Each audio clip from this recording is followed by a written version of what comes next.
यद्यपि जाति यूक्रेनियन मुख्य रूप से रूढ़िवादी और ग्रीक कैथोलिक ईसाई है। मुसलमान उस क्षेत्र में रहते हैं जो सैकड़ों वर्षों से आधुनिक यूक्रेन बनाता है। मुस्लिम बस्तियां देश के दक्षिणी भाग में केंद्रित है, विशेष रूप से क्रीमिया में। हालांकि उन क्षेत्रों जैसे कि वेलिनिया और पोडलिया में लिब्का तातार उपनिवेश है। यूक्रेन में इस्लाम का इतिहास क्रीमियन तातार से जुड़ा है, जो तुर्की और गैर तुर्की लोगों के तुर्की भाषी वंशज है, जो 7वीं शताब्दी की शुरुआत में पूर्वी यूरोप में बस गए थे। उन्होंने 15वीं शताब्दी में दक्षिणी यूक्रेन में क्रीमियन राजवंश की स्थापना की। खानते ने जल्द ही अपनी संप्रभुता खो दी और ऑटोमन साम्राज्य के प्रभाव में आ गए।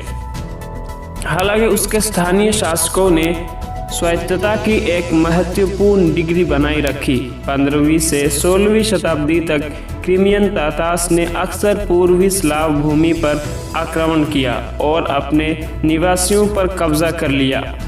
अनुमानित 3 मिलियन लोगों मुख्य रूप से यूक्रेनियन को गुलाम बना लिया। 18वीं शताब्दी के अंत में रूस तुर्की युद्ध के बाद रूसी साम्राज्य में जैसे जैसे प्रभाव बढ़ा, खानोटे का पतन हो गया। क्रीमियन तातार सुन्नी थे और उनके मुफ्ती को सर्वोच्च धार्मिक व्यक्ति माना जाता था। तातार समुदाय का नेतृत्व और प्रतिनिधित्व स्थानीय इमाम करते थे। जिस समय खानते को रूस में मिला लिया गया था, उस समय राजधानी बख्शीसराय में कम से कम 16 मस्जिदें थी, जिनमें कई मदरसे भी शामिल थे। हालांकि रूसी साम्राज्य ने मुस्लिम लोगों को सताना शुरू कर दिया और लगभग 1,60,000 तातारों को क्रीमिया छोड़ने के लिए मजबूर किया गया। 1917 में रूसी क्रांति के समय क्रीमिया की आबादी का 1/3 मुसलमान थे।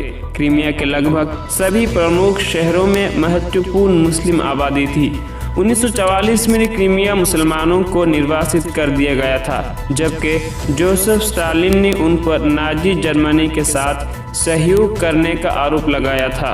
मुख्य रूप से उज़्बेक एसएसआर के माध्यम से 2 लाख से अधिक क्रीमियन तातारों को मध्य एशिया में निर्वासित किया गया था। ये अनुमान लगाया गया है कि निर्वासन के कारण 1 लाख से अधिक निर्वासित भूखमरी या बीमारी से मर गए। क्रीमिया तातार्स द्वारा छोड़ी गई संपत्ति और क्षेत्र ज़्यादातर जातीय रूसियों द्वारा अधिग्रहित किए गए थे, जिन्हें सोवियत अधिकारियों द्वारा फिर से बसाया गया था, जिसके परिणाम स्वरूप क्रीमिया में बड़े पैमाने पर जनसांख्यिकीय परिवर्तन हुए। हालांकि 1989 के सोवियत डिक्री ने क्रीमियन तातार्स के खिलाफ युद्धकालीन सहयोग के आरोपों को हटा दिया। सोवियत सरकार ने क्रीमिया में उनके पुनर्निवास की सुविधा के लिए कुछ नहीं किया और क्रीमियन तातार्स को उनकी मातृभूमि में प्रत्यावर्तन 1989 में बहुत बाद में शुरू हुआ।